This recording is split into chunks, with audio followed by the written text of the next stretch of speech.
Students, आज हम chapter 7 start कर रहे हैं, that is permutation and combination.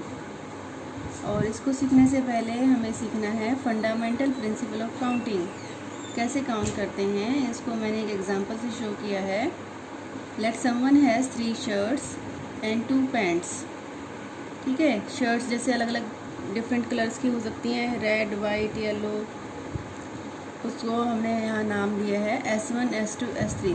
S1 means first shirt, S2 means second shirt, S3 means third shirt. और 2 pants हैं, उनको हमने नाम दिया है P1, P2। P1 means first pant, P2 means second pant. ठीक है, तो अब ये 3 शर्ट्स और 2 पैंट के साथ उस आदमी के पास टोटल कितनी चॉइसेस हैं कपड़े पहनने की, वो है फंडामेंटल प्रिंसिपल ऑफ काउंटिंग से हम समझ रहे हैं।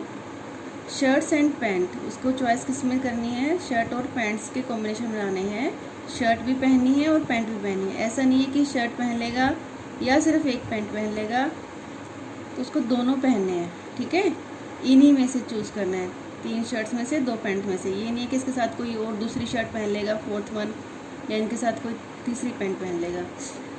उसको इन्हीं 3 शर्ट्स में से और 2 पैंट में से कितने चॉइसेस बनानी है, ये आपको देखना है। तो कितनी शर्ट्स हैं उसके पास, S1, S2, S3। तो S1 के साथ उसके पास पैंट के कितने ऑप्शन है, 2 ऑप्शन है, P1 और P2। ठीक है, तो पहला पेयर उसके पास जो बनेगा S1 P1, मतलब पहली शर्ट पहला पैंट।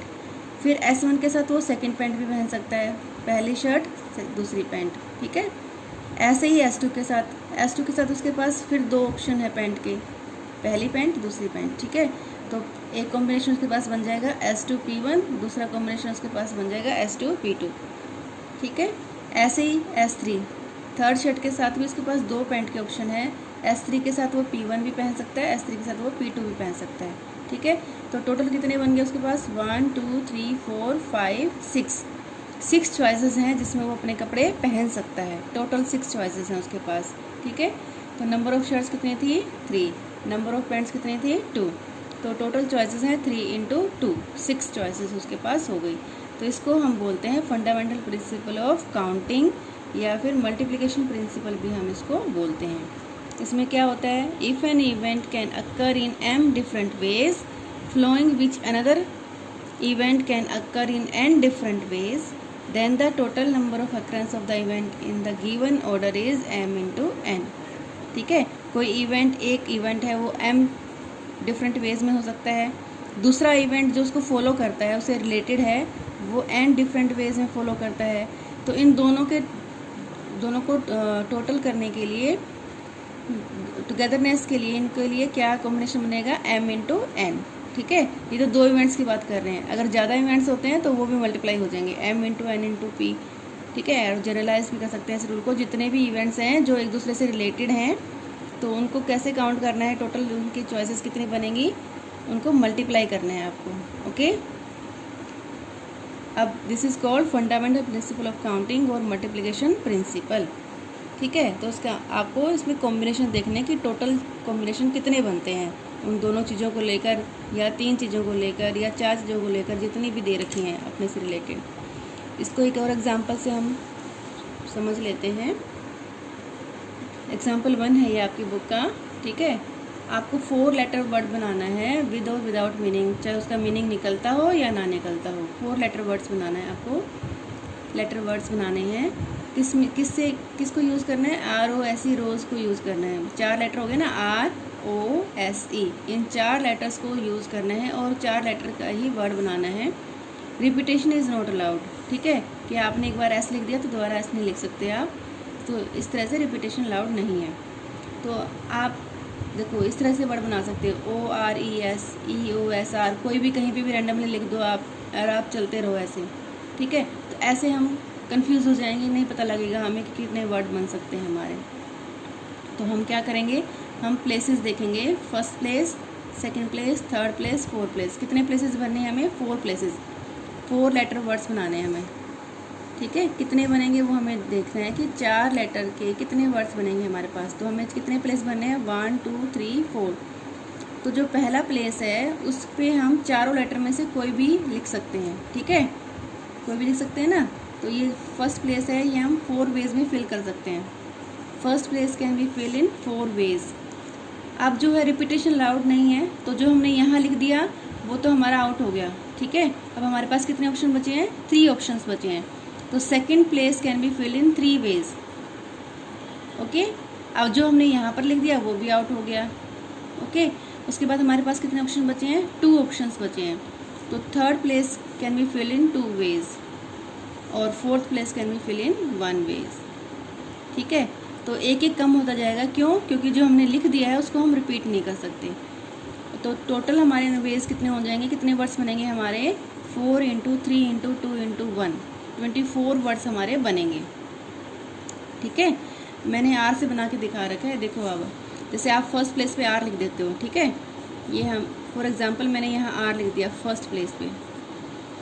4 में से हम एक ऑप्शन ले सकते हैं ना। मान लो मैंने यहाँ पे 4 तरीके से हम इसको भर सकते हैं। हम इस पे आर भी लिख सकते हैं, हम इस पे एस भी लिख सकते हैं, हम इस पे ओ भी लिख सकते हैं, हम इस पे ई भी लिख सकते हैं। चारों लिख सकते हैं इस पे हम। मान लो हमने आर लिख दिया, तो आर के साथ और क्या कॉम्बिनेशन बनेंगे? फर्स्ट प्लेस पे आर लिख दिया, सेकंड प्लेस पे हमारे पास कितने वेज हैं? अब 3। क्या क्या ऑप्शन बच गए हमारे पास? ये तो हमने यहाँ कर दिया, तो ये तो कट गया हमारा।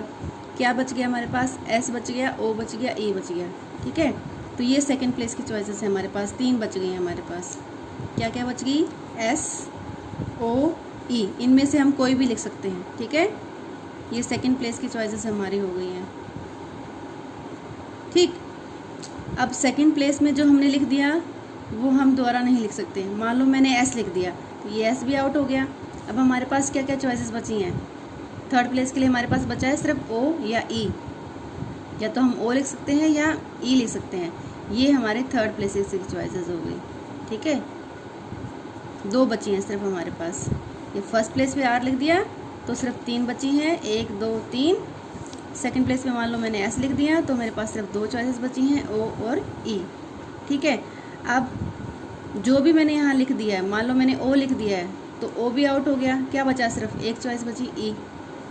ये हमारी फोर्थ प्लेस की चॉइस है, ठीक है। ये एक चेन बन गई ना, first place, second place, third place, fourth place. तो ये एक हमारा कॉम्बिनेशन बन गया है, ठीक है। ऐसे ही मान लो थर्ड प्लेस पे मैंने ई लिख दिया था, ठीक है। तो फिर मेरे पास फोर्थ प्लेस पे क्या बचेगा? सिर्फ ओ बचेगा। तो ये हमारा एक कॉम्बिनेशन बन जाएगा, clear. First second third fourth, ये भी फर्स्ट सेकंड थर्ड फोर्थ, ये भी फर्स्ट सेकंड थर्ड फोर्थ, ये भी फर्स्ट सेकंड थर्ड फोर्थ, ठीक है।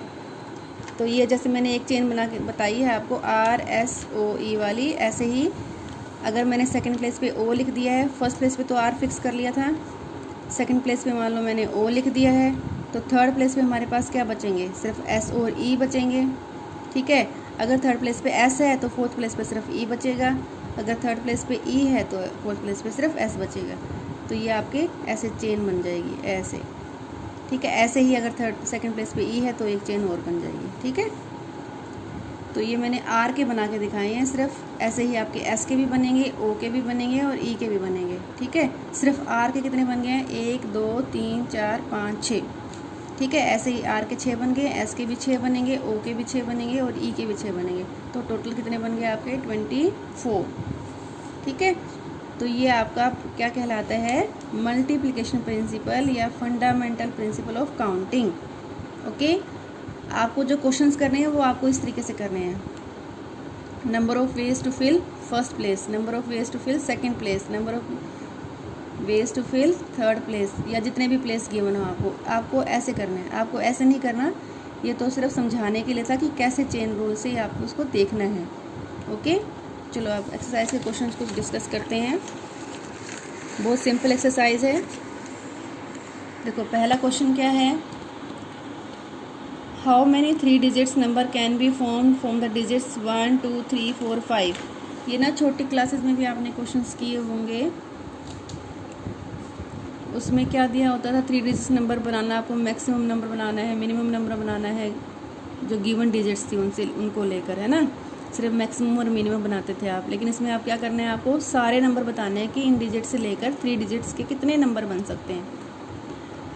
तो देखो इसमें 2 ऑप्शन दे रखे हैं। एक में तो रिपीटेशन अलाउड है, मतलब आप दोबारा उस नंबर को लिख सकते हो, और सेकंड ऑप्शन है उसमें रिपीटेशन अलाउड नहीं है, ठीक है। तो हम बारी बारी करेंगे। तो जो हमें कितने प्लेसेस भरने हैं, 3 प्लेसेस भरने हैं। नंबर कौन सा बनाना है, हमें 3 डिजिट नंबर बनाना है। तो कितने प्लेसेस भरने हैं, फर्स्ट सेकंड थर्ड, 3 प्लेसेस भरने हैं हमें, ठीक है। यूनिट प्लेस, 10 प्लेस और 100 प्लेस, ये 3 प्लेस हमें भरने हैं। तो फर्स्ट प्लेस को हम कितने वेज में भर सकते हैं, 5 वेज। हम इनमें से कोई भी लिख सकते हैं। कितनी डिजिट्स हमें गिवन है, 1 2 3 4 5, पाँचों में से कोई भी नंबर हम यहाँ लिख सकते हैं। यूनिट प्लेस पे हम 1 2 3 4 5 कोई भी लिख सकते हैं, ठीक है। अब जो 10 प्लेस आ गया सेकंड प्लेस, उस पर भी हम पाँचों में से कोई भी लिख सकते हैं। क्यों, क्योंकि रिपीटेशन अलाउड है हमें। अगर मान लो हमने यहाँ 5 लिख दिया तो यहाँ पर भी हम 5 लिख सकते हैं। यहाँ अगर हमने 3 लिख दिया तो यहाँ पर भी हम 3 लिख सकते हैं, रिपीटेशन अलाउड है हमें, ठीक है। और जो 100 प्लेस हो गया थर्ड प्लेस, उस पर भी हम 5 वे से कोई भी डिजिट लिख सकते हैं, ठीक है। तो तीनों प्लेस हम 5 वे से फिल कर सकते हैं। तो टोटल नंबर ऑफ जो टोटल नंबर्स बनेंगे 3 डिजिट्स के, वो कितने बन गए, 5 × 5 × 5 125 नंबर्स बनेंगे टोटल। कब, जब रिपीटेशन अलाउड है, जब हम एक डिजिट को दोबारा लिख सकते हैं तब। और अगर रिपीटेशन अलाउड नहीं होती तो मान लो फर्स्ट प्लेस में हमने पाँचों में से कोई भी नंबर लिख दिया, अब हम उसको दोबारा नहीं लिख सकते, तो हमारे पास एक नंबर कम हो जाएगा। नेक्स्ट टाइम के लिए एक नंबर कम हो गया। जैसे मान लो मैंने यहाँ 3 लिख दिया, ठीक है। इन पाँचों में से 1 2 3 4 5 में से मान लो मैंने यूनिट प्लेस पे 3 लिख दिया, तो 3 हमारे पास अब आउट हो गया। कितने नंबर बचे हमारे पास, 1 2 3 4, ठीक है। यहाँ पर हम जो चॉइस कर सकते हैं वो सिर्फ 1 2 4 5 में से कर सकते हैं, इनमें से कर सकते हैं सिर्फ। तो कितने नंबर हैं ये, 4। ये 5 में से कोई भी भर सकते हैं, इसमें से 4 में से कोई भी भर सकते हैं। अब जो यहाँ लिख दिया, मान लो मैंने यहाँ पे 2 लिख दिया, ठीक है, तो फिर 2 भी आउट हो जाएगा क्योंकि उसको रिपीट नहीं कर सकते हम। फिर कितने नंबर बचे हमारे पास, 1 2 3, तो हमारे पास नंबर बचे हैं सिर्फ 3 नंबर्स चॉइसेस के लिए, ठीक है। तो यूनिट प्लेस की चॉइस है वो हम 5 वेज में कर सकते हैं, और जो 10th प्लेस की चॉइस है वो हम 4 वेज में कर सकते हैं, और जो आपकी 100 प्लेस की चॉइस है वो हम 3 वेज में कर सकते हैं। तो टोटल नंबर्स कितने बने, 5 × 4 × 3 60 नंबर्स हमारे टोटल बनेंगे, जब हमें रिपीटेशन अलाउड नहीं है, ओके। चलो एक और क्वेश्चन देखते हैं। 3 digit even number using 1 2 3 4 5 6 digits can be repeated, ठीक है। डिजिट रिपीट हो सकती हैं आपकी, ओके। 3 डिजिट इवन नंबर आपको बनाना है। अच्छा, इवन नंबर जो है आपका कब बनता है, जब यूनिट प्लेस पर आपके 0 2 4 6 8 ये नंबर आते हैं, डिजिट्स आती हैं, तब आपका इवन नंबर बनता है, ठीक है। सबसे पहली यूनिट डिजिट है वो आपकी 2 से डिविजिबल होनी चाहिए, ठीक है। इनमें से कौन कौन सी हैं, एक तो 2 है, एक 4 है और एक 6 है। जब हम ये लिखेंगे यहाँ पर तभी हमारा इवन नंबर बनेगा, ठीक है ना। तो since the number is even so unit digit can be filled by only 2 4 6, सिर्फ इनमें से हम चूज़ कर सकते हैं, ओके। इनमें से हम कोई भी लिखेंगे तो वो हमारा इवन नंबर बन जाएगा। तो जो यूनिट प्लेस है, फर्स्ट प्लेस है, वो 3 वेज से हम फिल कर सकते हैं, क्योंकि हमारे पास कंडीशन क्या है, इवन नंबर की, ओके। उसके बाद जो 10 प्लेस आ गया, उसमें हम कोई भी 6 में से कोई भी नंबर ले सकते हैं, क्योंकि रिपीटेशन हमें अलाउड है। अगर रिपीटेशन अलाउड नहीं होती तो हमारे पास नंबर कम हो जाता है ये, लेकिन अभी क्योंकि रिपीटेशन अलाउड है तो हम 6 की 6 डिजिट में से कोई भी यहाँ लिख सकते हैं। तो ये 6 तरीके से हम भर सकते हैं, ठीक है। ऐसे ही जो 100 प्लेस बच गया हमारा, वो भी हम 6 में से कोई भी नंबर ले सकते हैं, क्योंकि हम डिजिट को रिपीट कर सकते हैं। तो टोटल वेज कितने आ गए, 3 × 6 × 6 108 वेज हमारे बनेंगे इवन नंबर, ठीक है। 3 डिजिट्स के इवन नंबर कितने बनेंगे हमारे, 108, जिसमें हमने कौन कौन सी डिजिट यूज़ की हैं, 1 2 6। अच्छा, एक और क्वेश्चन देखो, आपको बनाना है, क्वेश्चन 4 है ये। 5 डिजिट टेलीफोन नंबर बनाना है using 0 to 9, each number start with 67, ठीक है, and no digit appears more than once. तो क्या क्या है आपको, एक तो स्टार्ट नंबर होना चाहिए 6 और 7 से, ठीक है, और दूसरा है डिजिट जो है रिपीट नहीं होनी चाहिए, कि एक बार जो आपने लिख दिया वो दोबारा आप नहीं लिख सकते। तो 5 डिजिट टेलीफोन नंबर बनाना है आपको, 5 डिजिट। तो प्लेसेस कितने भरने हैं आपको, 5 1 2 3 4 5, ठीक है। ये 4th प्लेस है और आपका ये 5 प्लेस है। लेकिन हमें एक कंडीशन दे दी है कि जो नंबर है वो 6 7 से स्टार्ट हो रहा है, तो ये 6 7 तो हमें फिक्स कर दिया है, ठीक है। 6 जो है 5 नंबर पे है, 7 4th नंबर पे फिक्स हो गया है, क्योंकि सारे नंबर 6 7 से स्टार्ट हो रहे हैं। तो हमारे पास चॉइसेस किस में बचती हैं, यहाँ, यहाँ और यहाँ, 3 प्लेसेस पे हमारे पास चॉइस बचती है। 1s 10s और 100 प्लेस पे हमारे पास चॉइस बचती है, ठीक है। अब क्योंकि वो कह रहे हैं ना रिपीट नहीं होना है, तो जो हमने 6 7 यहाँ लिख दिया है वो तो हम रिपीट नहीं कर सकते, ठीक है। तो रिमेनिंग प्लेसेस तो हमारे पास 3 रह गए, 2 प्लेस हमारे पास फिल है, रिमेनिंग प्लेसेस कितने रह गए हमारे पास 3, ठीक है। Remaining places are 3, okay. तो डिजिट्स भी तो कम हो जाएगी ना, हमारी प्लेस भी कम हो गई और डिजिट भी कम हो जाएंगे। डिजिट कितनी रह जाएंगी 8, क्योंकि 0 to 9 कितनी डिजिट्स होती हैं, ये 10 डिजिट्स होती हैं ना। 0 से 9 तक आप करोगे तो कितनी डिजिट्स होती है, ये 10। 10 में से हम 6 लिख चुके हैं, 7 भी लिख चुके हैं, तो 2 हमारी कम हो गई, तो कितनी डिजिट्स बची है हमारे पास 8, ठीक है। तो इसको छोड़ देना है आपको, जो प्लेसेस 2 फिल कर दिया उसको छोड़ दिया, रिमेनिंग प्लेसेस आपके पास 3 हैं, जो डिजिट आपने लिख दी हैं 6 7 उनको छोड़ देना है, रिमेनिंग डिजिट हमारे पास 8 बची है। अब इनसे हम क्वेश्चन करेंगे, ठीक है। तो जो पहला प्लेस है वो कितनी डिजिट है हमारे पास चॉइस के लिए, 8 डिजिट्स हैं। 8 तरीके से हम कोई भी लिख सकते हैं, ठीक है। अब जो यहाँ लिख दिया उसको हम रिपीट नहीं करेंगे, तो उसका मतलब 1 डिजिट और कम हो गई हमारे पास। तो जो सेकंड प्लेस है उसके लिए हमारे पास 7 चॉइसेस हैं, ठीक है। और जो यहाँ लिख दिया वो फिर 1 कम और हो गया। तो जो नेक्स्ट प्लेस है थर्ड प्लेस, उसके लिए हमारे पास 1 डिजिट और कम हो गई, तो कितनी बची हमारे पास 6, ठीक है। तो कितने हमारे पास टेलीफोन नंबर बनेंगे, 8 × 7 × 6, 336 टेलीफोन नंबर बनेंगे with this given condition, okay. बहुत आसान एक्सरसाइज है, कुछ क्वेश्चन मैंने डिस्कस कर लिए हैं, बाकी आप सोल्व कर लेना और जो ना आए वो पूछ लेना, ओके।